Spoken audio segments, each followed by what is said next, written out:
This week's Parsha is Parashat Korach, and one of the things that's always intrigued me about Parashat Korach is the sense, especially in the beginning, that all of the people are kind of speaking past one another.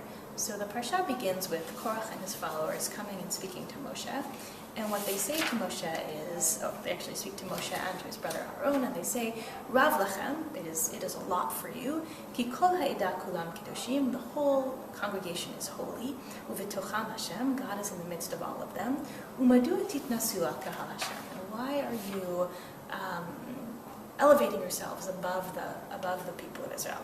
And it seems that Korach is making two arguments, right? One is that we're all holy, and that actually seems to echo a pasuk from the book of Exodus, where God, in chapter 19, verse 6, God tells the people of Israel, Atem tiyu li mamlechet kohanim v'goy kadosh, you will be for me a kingdom of priests and a holy nation. And Korach and his followers seem to have really heard that, so that's part of their argument. And the other part of their argument is, given that we are all holy, why are you, Moshe and Aaron, elevating yourselves above us? Why are you creating this hierarchy above us?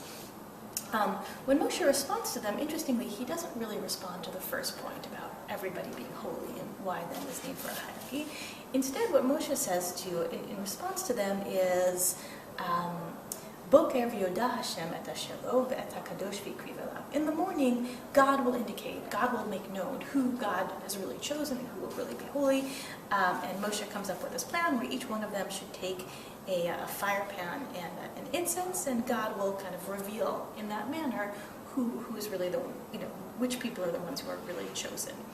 And it seems as if Moshe is assuming that only a few people are chosen, and that he and Aaron are the ones that are chosen, and that this incense fire pan demonstration will kind of make that clear to everybody. But Moshe seems to be believing that actually kind of power is meant to be consolidated in the few, and this will be the way to demonstrate it. And the tone of Moshe's argument with Korach and his followers is really interesting, especially when we compare it to an incident that happened earlier on in the book of Numbers in chapter 11, when two people are seen to be prophesying in an unexpected way, Eldad and Medad. Moshe's assistant Yoshua is very outraged that they're doing this. He wants them to be locked up.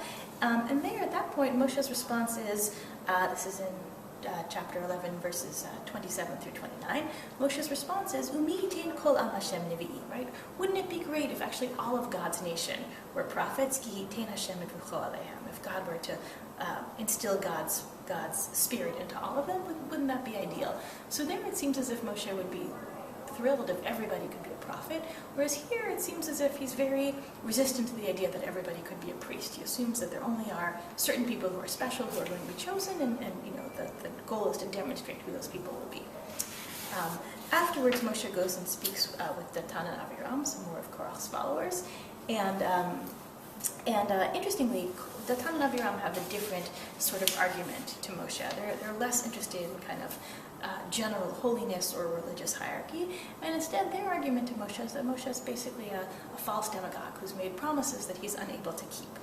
They say to him, look, you brought us out of Egypt, which they refer to as an eretz zavat chalav udvash, right? They say, Hama'at ki helitanu me'eretz zavat chalav udvash. Is it not enough that you took us out of Egypt, which was the land of flowing with milk and honey, lahamitenu b'midbar, to cause us to die here in the wilderness, ki tistarer lanu gam yistarer, now you also want to kind of arrogate your power above us? And the truth is, even though you brought us out of a land flowing with milk and honey, you didn't bring us to a land flowing with milk and honey. Instead, you brought us here to the desert, right? And they end by saying, are you going to blind the eyes of the people? Do you think we don't realize that we're in the desert and we're not in a land flowing with milk and honey? Right? You made us these promises that you can't keep. Which actually is a little bit true, right? Moshe did, sort of create this vision of them going into this land flowing with milk and honey, and that will in fact not happen for them. But of course, it was not really Moshe's fault that that's happened. But interestingly, Moshe doesn't respond by kind of going through the story of why it is that they are there in the desert. Instead, Moshe basically says, I didn't steal anybody's donkey, right? Moshe responds, and Moshe actually says to God, he doesn't even talk back to Datan and Aviram, he says, Al tefen al minchatam, don't accept their offering. Lo chamor echad mehem nasati. I didn't take any of their donkeys. V'lo hareoti et echad mehem. I didn't do wrong to any of them. Which again is interesting because it's really not quite a response to what they've said, and it kind of fits this pattern of people sort of not really responding to each other, right? Or kind of picking up on a small part of what the other person is saying and kind of getting upset about that, but not kind of responding to all of their arguments, and also not responding in a way that would sort of bring about peace. And I think it's interesting to sort of think about why that would be, right? Why is it that the people in this parsha kind of keep escalating things as they speak, and why is it that they're unable to kind of come to some sort of understanding, and why does it lead to this kind of catastrophe where the earth opens up and swallows up all these people? And one possibility is suggested by the Ramban. The Ramban says that the way to understand this parsha is very much as coming on the heels of the previous parsha, Parashat Shlach. The Ramban says up until the story of the spies, basically Moshe was kind of able to help the people out of whatever sort of trouble they got themselves into, and as a result, they were very, very loyal to Moshe. And I think in addition, Moshe felt very good about being their leader. But then once you have this incident with the spies, where the people are then condemned to wander for 40 years in the wilderness, the whole first generation that's come out of Egypt has been condemned to die and not go into the land.